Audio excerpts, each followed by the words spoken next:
अलग राज्यों में जमकर तांडव किया है। कहीं बादल फटने से तबाही मची, दुकान मकान बह गए, तो कहीं जलधारा अपने साथ गाड़ियों का काफिला बहाकर लेती चली गई। कहीं सड़कों पर सैलाब उमड़ा, तो कहीं नदियां शहर समंदर में तब्दील हो गए। पहाड़ दरकने लगे, धरती फटने लगी और आसमान से गिरी बिजली ने लोगों को भस्म कर दिया है। कुदरत का ऐसा क्रोध कि जिसने भी देखा वो दहशत से भर गया। उत्तराखंड, हिमाचल प्रदेश, जम्मू कश्मीर से लेकर मध्य प्रदेश और राजस्थान, उत्तर प्रदेश तक यूं समझिए कि पहाड़ से लेकर मैदान तक कुदरत ने कहर बरपाया है, तांडव किया है।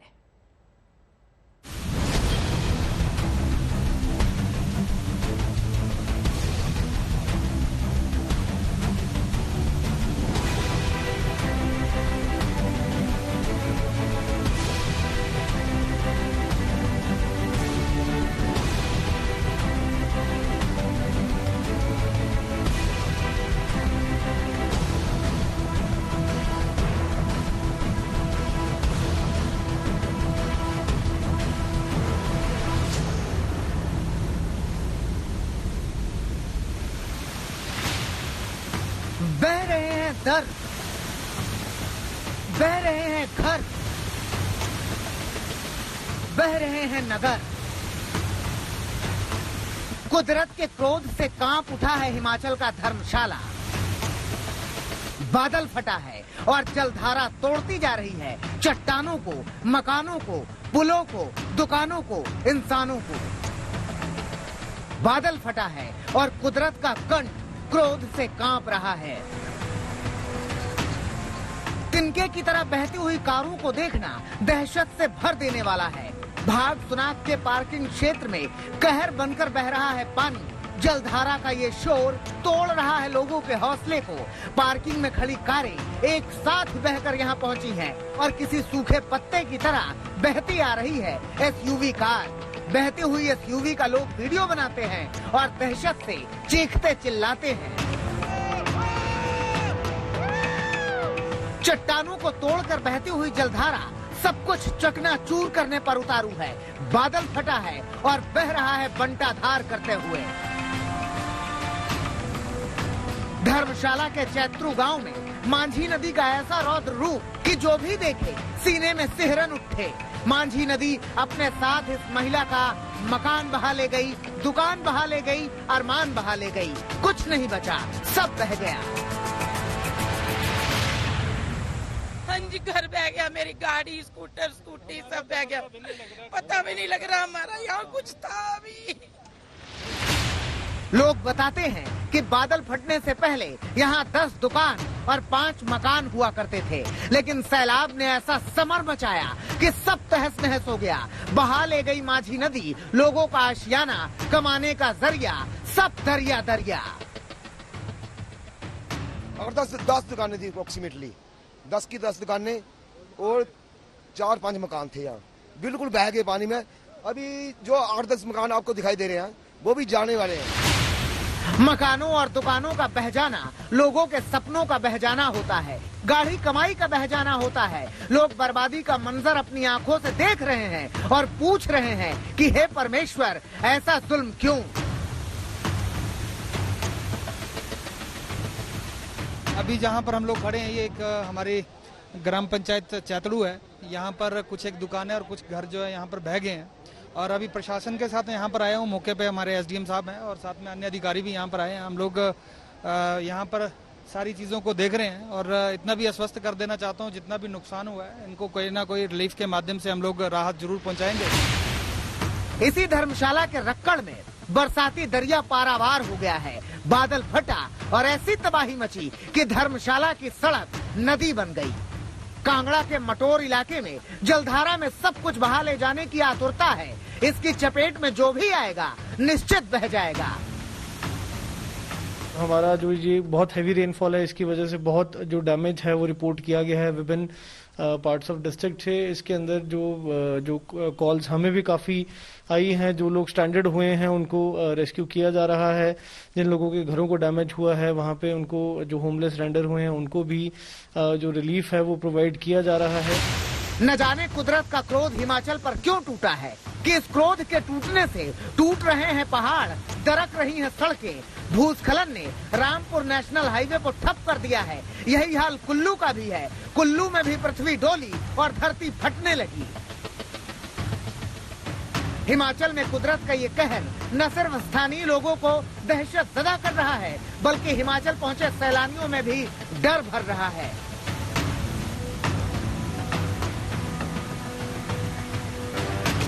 कांगड़ा से मृत्युंजय पुरी के साथ आज तक ब्यूरो। हिमाचल प्रदेश में कुदरत का तांडव आपने देख लिया, मगर ये तांडव उत्तराखंड और जम्मू कश्मीर में भी दिखा है। जम्मू कश्मीर के गांदरबल में भी बादल फटा तो चट्टानों को चकनाचूर करते हुए पानी बहने लगा। पहाड़ से नीचे उतरा पानी अपने साथ मलबे का ढेर लेकर आया। इस मलबे ने कई जगह रास्ता बंद कर दिया तो कई जगह मुसीबत बनकर सामने आ गया। उत्तराखंड के कई इलाकों में भी जोरदार बरसात ने लोगों की जिंदगी को खतरे में डाल दिया। इस बार पहाड़ों पर बादल कहर बनकर बरस रहे हैं।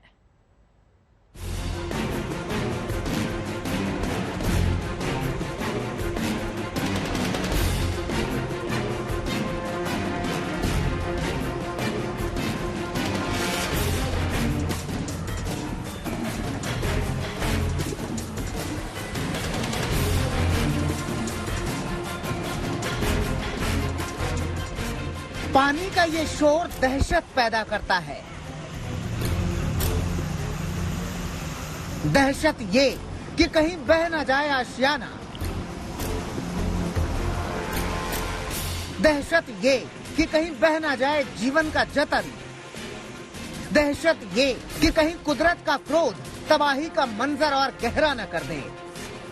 तस्वीरें जम्मू कश्मीर के गांदरबल की हैं। देखिए, यहाँ बादल फटा तो किस कदर चट्टानों को चकनाचूर करते हुए बहा पानी। पहाड़ से निकला मलबा बस्तियों में बहता चला गया। मॉनसून ने जिस अंदाज से पूरे देश में तबाही मचाई है, आते आते जहां अलग अलग जगहों पर जो है बिजलियां गिरने से लोगों की जाने गई है, वहीं पर मध्य कश्मीर जो गांदरबल इलाका है वहां पर एक क्लाउड बर्स्ट हुआ है, जिससे फ्लैश फ्लड्स जो है उनकी स्थिति बनी है। इन फ्लैश फ्लड्स में कई सारे घर जो हैं वो तबाह हुए हैं और कई सारी सड़कों को नुकसान पहुंचा है। पहाड़ों पर होने वाली बरसात अपने साथ सिर्फ पानी नहीं लाती, बल्कि चट्टानों को दरकाती है, तोड़ती है और बिछ जाती है सड़क पर। श्रीनगर जम्मू हाईवे पर रामबन के पास की सड़क भूस्खलन की वजह से बंद हो गई। जहां तक जम्मू श्रीनगर राष्ट्रीय राजमार्ग की बात है तो राजमार्ग को फिलहाल बंद कर दिया गया है, क्योंकि कई इलाकों में भूस्खलन हुआ है, खासतौर पर रामबन जिले में। तो जम्मू में स्थिति पर जो है अभी प्रशासन नजर बनाए हुए हैं और उनका कहना है कि फिलहाल चिंता करने की कोई आवश्यकता नहीं है, लेकिन कई जो लो लाइंग एरियाज हैं वहां पर पानी भर आया है। तो जिन्होंने पहाड़ की चोटी को चीर कर समतल सड़क बना दिया, जिन्होंने प्रगति के नाम पर पर्वतों के पेट में सुरंग बनाई, जिन्होंने नदियों को निचोड़कर बिजली पैदा करने की चाहत दिखाई, वो भूल गए कि विकास का पैमाना प्रकृति से युद्ध करके नहीं किया जा सकता। लिहाजा विभीषिका झेल रहे हैं लोग। देखिए ना, चंपावत में बेहिसाब हुई बरसात ने प्रलय मचा दी है। सड़कें डूबी हुई हैं, घरों में पानी घुस चुका है, दूर दूर तक सिर्फ पानी ही पानी है। बरसाती नाले ने नदी का आकार ले लिया है और इसी में फंस गया है ये बाइक सवार। बाइक सवार को निकालने का रेस्क्यू ऑपरेशन चल रहा है। पानी में फंसी बाइक को निकालने में लोग बाइक सवार की मदद कर रहे हैं। नाले के दोनों किनारों पर बड़ी तादाद में लोग नजर आ रहे हैं। जब कोई जतन नहीं सूझा तो नाले को पत्थर से पाटने का अभियान शुरू हुआ। स्थानीय लोगों के साथ साथ पुलिस वाले भी नाले में पत्थर फेंकने लगे। रास्ते की वजह से मना कर दिया गया। तो आप वापस जाओगे? सर मजबूरी है, जाएंगे पर जरूर। बह गई है पहले तो आखिरी गोला पे, रोड पूरी खराब हो गई, पेड़ उड़ करके रास्ता जगह जगह बंद होकर रखा है। बहुत पानी आ रहा है वहाँ से, हर जगह पूरा दुकान इतना बह रखा है, देखोगा पूरा दुकान 4-5 दुकानें बह रखी है। उत्तराखंड के बागेश्वर में आकाश से मूसलाधार मुसीबत बरसी है। कपकोट ब्लॉक में सुमगढ़ के अठाड़ बनतोक में तो भयानक भूस्खलन हुआ है। लोग जब गहरी नींद में सोए थे तभी लैंडस्लाइड से आया मलबा एक मकान पर गिरा। मलबे की चपेट में आकर 3 लोगों की मौत हो गई। एसडीआरएफ और पुलिस ने 10 घंटे की कड़ी मशक्कत के बाद मलबे से शवों को निकाला। ये बागेश्वर का वही सुमगढ़ गांव है जहां 2010 में भी भारी भूस्खलन हुआ था, जिसमें सरस्वती शिशु मंदिर में पढ़ाई कर रहे 18 बच्चे कुदरत के कहर का शिकार हुए थे।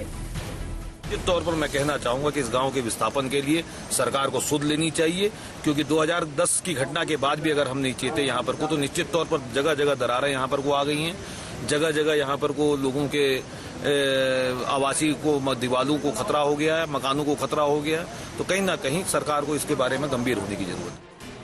शहर वाले पहाड़ों पर मौसम का लुत्फ उठाने जाते हैं, लेकिन पहाड़ वाले ऐसी बरसात से डरते भी हैं, दहशत ज़दा भी होते हैं, क्योंकि उन्हें मालूम है कुदरत भी और कुदरत का क्रोध भी। जम्मू से सुनील जी भट्ट, श्रीनगर से अशरफ वानी और बागेश्वर से जगदीश पांडे के साथ आज तक ब्यूरो।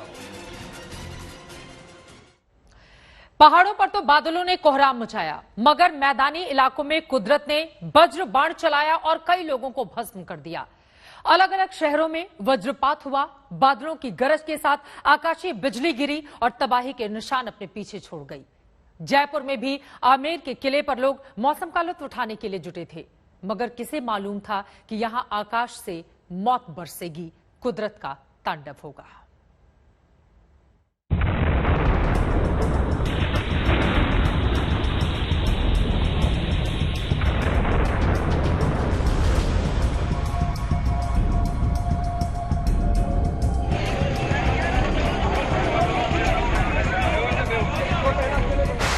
मौसम घनघोर, बादल घनघोर,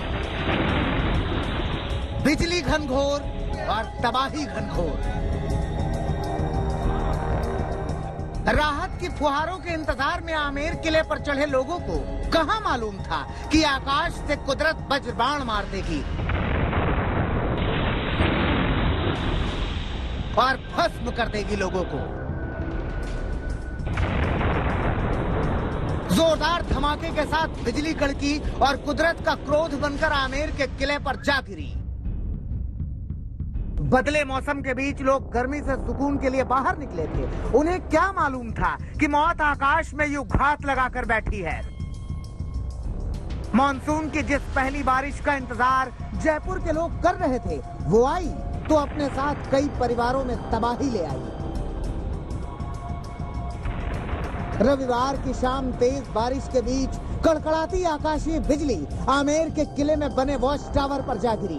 पहाड़ियों के बीच बने वॉच टावर के पास उस दौरान कई लोग तस्वीरें खिंचा रहे थे। इन लोगों को जरा सा भी इल्म नहीं था कि सुहाने मौसम में ऊंचाई पर तस्वीर की चाहत उनकी जिंदगी पर कितनी भारी पड़ने वाली है। मैं हूं उस वॉच टावर में जहां पर रविवार की शाम को 15 से 20 युवा इकट्ठे हुए। मेरी दाईं तरफ जो आमेर का ऐतिहासिक किला है, उसके ऊपर सेल्फियां खींचने के लिए और अपनी रविवार की शाम को सुहावना वो लोग बनाना चाहते थे।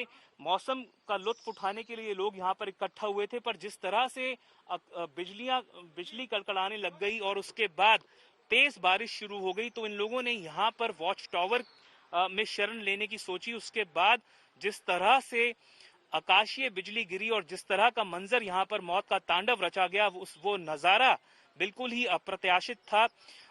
कई लोगों को, 10 से ज्यादा लोगों को घायल अवस्था में जयपुर के सवाई मानसिंह अस्पताल में भर्ती करवाया गया है। आमेर किले पर बिजली कुछ ऐसी गिरी मानो आकाश ही फट गया हो। पल भर में खुशनुमा मौसम की खुशियां मौत के मातम में बदल गईं। हर ओर अफरा तफरी मच गई और लोग इधर उधर भागने लगे। भारी बारिश के बीच कुदरत के कहर की खबर मिलते ही घायलों को बचाने का ऑपरेशन शुरू हुआ। खराब मौसम में पुलिस प्रशासन के साथ एनडीआरएफ की टीम ने मोर्चा संभाला और लोगों की तलाश में जुट गई। हादसे के बाद तेज बारिश से पहाड़ी पर चट्टानें फिसलन भरी हो गई थी, लिहाजा लोगों के बचाव का ऑपरेशन काफी मुश्किल भरा रहा। देर रात तक चले ऑपरेशन के बाद करीब 30 लोगों को किले से बाहर निकालकर अस्पताल पहुंचाया गया। आकाशीय बिजली गिरने की सूचना से कई लोगों के घायल होने की बात आई थी। उसके बाद यहाँ पर हमारे एसीपी आमेर SHO आमिर मौके पे पहुंच गए थे और कंट्रोल रूम के द्वारा सिविल डिफेंस की टीम को, SDRF को बुलाया गया तत्काल। यहाँ पे जो भी इक्विपमेंट्स थे, ड्रैगन लाइट्स थे, बाकी संसाधनों के साथ यहाँ पे तत्काल सारी टीमें पहुँची। हमारे कमिश्नर साहब खुद मौके पे पहुँचे और यहाँ पर रेस्क्यू अभियान चलाया गया। चूँकि बहुत ही मुश्किल टेरेन था, बहुत ही खड़ी चढ़ाई थी और इसके अलावा पहाड़ियों से चढ़ना बहुत मुश्किल था, तो टीमों ने देख करके और अंधेरा होने के कारण ड्रैगन लाइट्स के माध्यम से ही देख पा रहे थे। तो लगभग यहाँ से 30 से ज़्यादा लोगों को शिफ्ट किया गया है, ऊपर से नीचे उतारा गया। सिर्फ जयपुर को ही इस आसमानी आफत की मार नहीं झेलनी पड़ी, बल्कि राजस्थान के कई शहरों में आकाशीय बिजली का ऐसा ही सतम देखने को मिला। धौलपुर में आकाश से गिरी बिजली ने 3 मासूमों को झुलसा दिया और तीनों की मौके पर ही मौत हो गई। झालावाड़ और टोंक में भी आकाशीय बिजली ने 2 युवकों की जान ले ली। पूरे राजस्थान में 20 जिंदगियों को आसमान से गिरी बिजली ने खाक कर दिया और कई परिवारों में मातम पसार दिया। इस आफत के बीच सीएम अशोक गहलोत ने पीड़ित परिवारों के लिए मदद का ऐलान किया है ताकि लोगों के जख्मों पर मरहम लगाया जा सके। राजस्थान में कई जिलों में आकाशीय बिजली मौत का ऐसा मंजर लेकर आई जिसकी यादें लंबे समय तक लोगों के दिलों में खौफ पैदा करती रहेंगी। देवंकुर के साथ शरद कुमार, जयपुर, आज तक। कुदरत का ऐसा कहर बरपा जो किसी ने सोचा भी नहीं था, मगर अकेले राजस्थान में ही नहीं, मध्य प्रदेश और उत्तर प्रदेश के अलग अलग शहरों में भी आकाश से बिजली गिरी और कई जिंदगियों को राख कर गई। किसी ने ऐसे मानसून की आहट की कल्पना भी नहीं की थी जिसमें मौत बरसे। कुदरत का ये तांडव असहनीय है। हर तरफ चीख पुकार की तस्वीरें यकीनन बेचैन और परेशान करती हैं।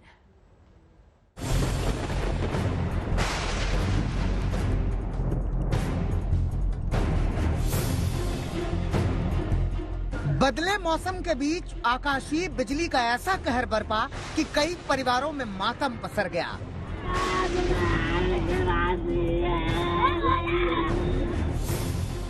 आकाश से बिजली गिरी, लोग झुलसे और पल भर में कई जिंदगियां खाक हो गईं। बारिश से बचने के लिए लोगों ने जिन जगहों का सहारा लिया उसी जगह पर काल वज्र बनकर टूट पड़ा। बारिश के बीच आसमानी सितम की सबसे ज्यादा मार पड़ी उत्तर प्रदेश में, जहां कई जिलों में बिजली गिरने से 41 लोगों की जान चली गई। आकाशीय बिजली से सबसे ज्यादा 14 लोगों की मौत प्रयागराज में हुई। कानपुर, फतेहपुर में 5-5 लोगों की जान गई, जबकि फिरोजाबाद में 3 लोग अपनी जान गंवा बैठे। उत्तर प्रदेश में आकाशीय बिजली का सबसे ज्यादा कहर ग्रामीण इलाके में देखा गया। शिकोहाबाद में 2 लोग खेतों में काम के लिए निकले थे। बारिश हुई तो बचने के लिए पेड़ के नीचे बैठ गए, लेकिन यही बिजली गिरने से उनकी जान चली गई। ये अपने खेत में थे, जैसे ही बारिश आई ये नीम के पेड़ के नीचे बैठ गए। आकाशीय बिजली गिरी तो दोनों की मतलब आकाशीय बिजली से मृत्यु हो गई। दोनों की डेड बॉडी को मोर्चरी भिजवा दिया गया एम्बुलेंस से। बाकी आगे की कार्रवाई की जा रही है। मध्य प्रदेश के श्योपुर में भी ऐसा ही हादसा हुआ। बारिश से बचने के लिए पेड़ का सहारा लिया, लेकिन बिजली के रूप में मौत यहाँ भी पहुँच गई। उत्तर प्रदेश, राजस्थान और मध्य प्रदेश में आकाशीय बिजली से मची तबाही के बीच सवाल उठ रहा है कि आखिर उस विज्ञान का क्या हुआ जो वादे की शक्ल में लोगों के सामने था कि बिजली गिरने से 40 से 45 मिनट पहले ही लोगों तक सूचना पहुँच जाएगी। पिछले साल बिहार में आकाशीय बिजली की आहट का पता करने के लिए सेंसर लगाए गए थे। क्या इस तरह के सेंसर उत्तर प्रदेश, राजस्थान, मध्य प्रदेश में नहीं लगाए गए? और अगर लगाए गए तो इसका कोई फायदा क्यों नहीं हुआ? मौसम विभाग ने तब इंद्र वज्र नाम का मोबाइल ऐप भी बनाया। इस मोबाइल ऐप के जरिए 20 किलोमीटर के दायरे में मौजूद लोगों तक खतरे का अलर्ट पहुंचना था। होना तो बहुत कुछ था, लेकिन जिस देश में बारिश होने को लेकर मौसम विभाग के अनुमान हवा हवाई हो जाते हैं, वहां बिजली का अलर्ट इतनी आसानी से कैसे पहुंचेगा? आज तक ब्यूरो। कायदा 007। जी हां, लखनऊ में रविवार को जो 2 आतंकवादी पकड़े गए थे उनका कनेक्शन अलकायदा से जुड़ रहा है। दरअसल ये आतंकी अलकायदा समर्थित संगठन गजवातुल हिंद से जुड़े हुए थे। इनके 5 और साथी हैं जो कि फरार हो गए हैं। ये यूपी में बड़ी तबाही की साजिश बना रहे थे, रच रहे थे, लेकिन उसके पहले ही एटीएस ने इनकी साजिश का कर दिया पर्दाफाश। ये रिपोर्ट देखिए।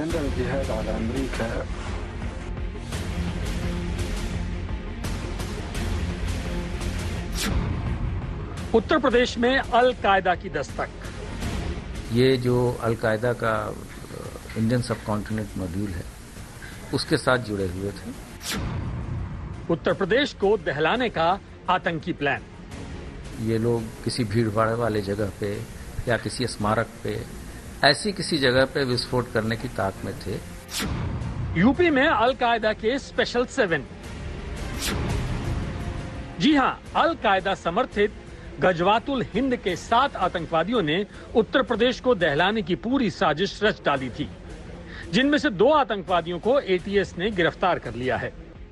इन आतंकवादियों से पूछताछ से जो पता चला है, जो सबूत मिले हैं, वो यूपी में बहुत बड़ी साजिश की तरफ इशारा कर रहे हैं। अल कायदा समर्थित गजवातुल हिंद के 7 आतंकी 15 अगस्त के दिन उत्तर प्रदेश को दहलाने की फिराक में थे। इनके निशाने पर वो शहर थे जहां भीड़ भाड़ ज्यादा होती है। भीड़ भाड़ वाले इलाकों में ये ब्लास्ट करने की साजिश रच रहे थे। आतंकवादियों के निशाने पर दिल्ली और मुंबई से आने वाली रेलगाड़ियां भी थी, जिनमें बड़ी तादाद में यूपी और बिहार के मजदूर सफर करते हैं। एटीएस ने यूपी और बिहार के सभी थानों को अलर्ट कर दिया है। इन लोगों ने उमर हलमंडी के निर्देश पर तथा अपने अन्य साथियों के सहायता से 15 अगस्त के पूर्व उत्तर प्रदेश के विभिन्न शहरों में, विशेषकर लखनऊ के महत्वपूर्ण स्थानों, स्मारकों, भीड़ भाड़ वाले इलाकों में विस्फोट करने, मानव बम आदि द्वारा आतंकी घटना कारित करने की तैयारी में थे। वो तो गनीमत थी कि अलकायदा समर्थित अंसार गजवातुल हिंद के आतंकवादियों की साजिशों का पर्दाफाश हो गया, वरना अगर ये आतंकी अपने मकसद में कामयाब हो जाते तो पूरा उत्तर प्रदेश धमाकों से दहल जाता। इनके जो मंसूबे थे वो सही नहीं थे और कल भी बताया गया था कि ये लोग किसी भीड़ भाड़ वाले जगह पे या किसी स्मारक पे, ऐसी किसी जगह पे विस्फोट करने की ताक में थे, जिससे कि एक काफी जान माल की क्षति हो। इसमें जो रिकवरीज हुई हैं वो दर्शाती हैं कि अगर ये घटना होती तो बहुत ज्यादा डैमेज होता। लखनऊ के दुबग्गा और मड़ियाव इलाके में एटीएस ने छापामारी करके 2 आतंकवादियों को गिरफ्तार कर लिया, जबकि अब भी 5 आतंकवादी फरार हैं। हमारी टीमें लगी हुई हैं लगातार और दबिशें चल रही हैं, और अगर वो पकड़े जाते हैं, पूछताछ अगर होती है, कोई इन्वॉल्वमेंट किसी का होगा तो ही उसमें अग्रिम कार्रवाई की जाएगी। ऐसे किसी भी निर्दोष व्यक्ति के विरुद्ध एटीएस या यूपी पुलिस कार्य नहीं करेगी। लखनऊ से रविवार को गिरफ्तार दोनों आतंकवादियों मिनहाज और मसीरुद्दीन के बैंक खातों को एटीएस खंगाल रही है। अब तक जो जानकारी आई है उसके मुताबिक इन दोनों का कोई ट्रैवल रिकॉर्ड नहीं मिला है, पासपोर्ट भी नहीं मिला है, यानी ये दोनों कभी देश से बाहर नहीं गए हैं। लेकिन इनके पास से जो हथियार और दस्तावेज बरामद हुए हैं उनसे ये बात साफ हो गई कि इन दोनों का कनेक्शन आतंकी संगठन अल कायदा से है। जिस बिंदु पर गिरफ्तार किया है, जो अल कायदा से लिंक्स पर जो गिरफ्तार किया, वो स्पष्ट है, एविडेंस कंफर्म्ड है, और एविडेंस कंफर्म करने के बाद ही इन लोगों ने जो है ये कार्रवाई सुनिश्चित की है। आतंकी संगठन गजवातुल हिंद के ये आतंकी जिन साजिशों को अंजाम देने की फिराक में थे, उन साजिशों का ताना बाना सरहद पार में बुना जा रहा था। यह आतंकी पेशावर में बैठे आतंकी सरगना उमर हलमंडी के निर्देशों पर धमाके की साजिशों को अंजाम देने में जुटे थे। लखनऊ के काकोरी इलाके से पकड़े गए अलकायदा के अंसारुल गजवातुल हिंद के मॉड्यूल के दोनों संदिग्ध पाकिस्तान और अफगानिस्तान के बॉर्डर पर बैठे उमर हलमंडी से निर्देश ले रहे थे। उमर हलमंडी पाकिस्तान में बैठकर हिंदुस्तान को दहलाने की नापाक साजिश रच रहा था, और इसके लिए DIY मॉड्यूल पर दोनों ही संदिग्धों को ट्रेंड किया जा रहा था। एटीएस ने आज इन दोनों आतंकवादियों को कोर्ट में पेश किया। कोर्ट ने दोनों आतंकियों को 14 दिनों के लिए पुलिस कस्टडी रिमांड पर दे दिया। एटीएस की अर्जी पर कोर्ट ने 14 दिन की पीसीआर का आदेश दिया। मंगलवार सुबह 10 बजे से दोनों आतंकियों की पुलिस कस्टडी रिमांड शुरू होगी।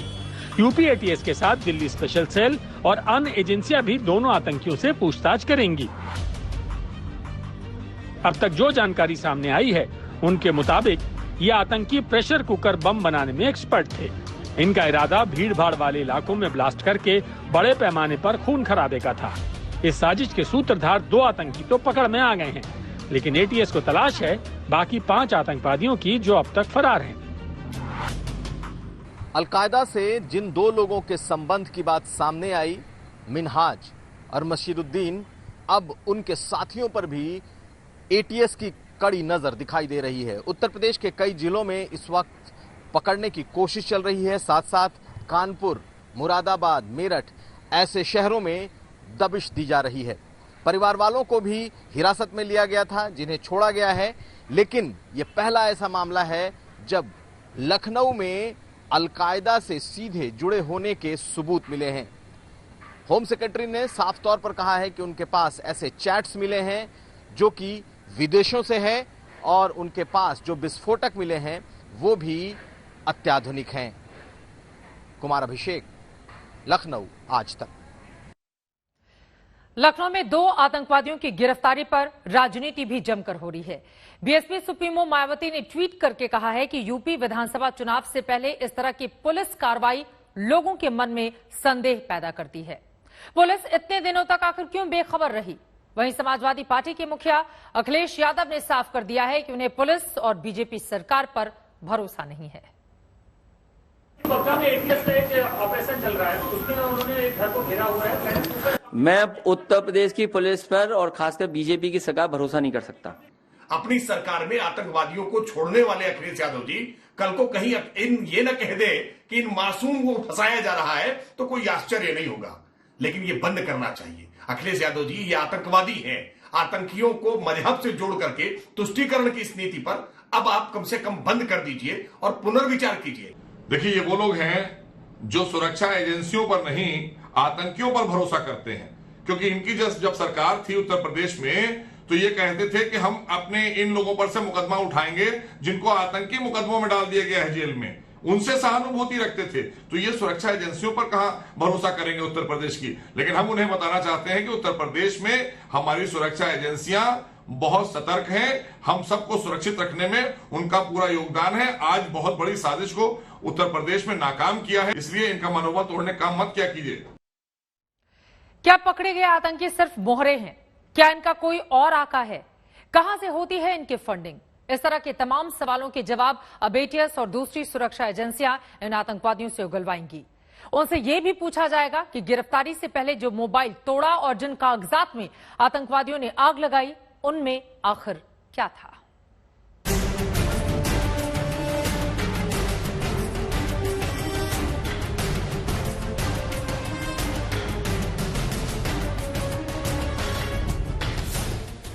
लखनऊ को दहलाने का नापाक इरादा था और इसी आतंकी साजिश में भी पाकिस्तान की जमीन से आतंकी आका दे रहे थे निर्देश।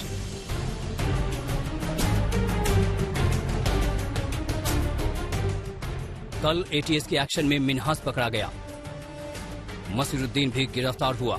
ये वो चेहरे हैं जिन्हें सीरियल धमाकों के लिए तैयार किया गया था।